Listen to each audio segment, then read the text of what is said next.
তো নমস্কার বন্ধুরা, আবার একটা নতুন ভিডিও নিয়ে চলে এসেছি। আজ তোমার দাদার সাথে আমি গেছিলাম বাজারে।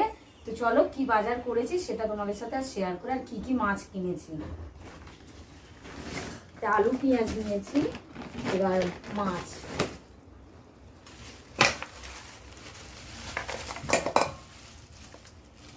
এটা হচ্ছে একটা বড় 20 কিলো সাইজের কাতলা মাছের এটা মুড়ো।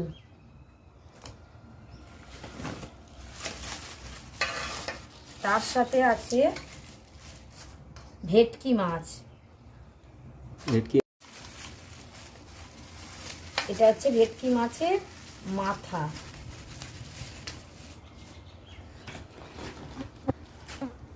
আর তার সাথে আছে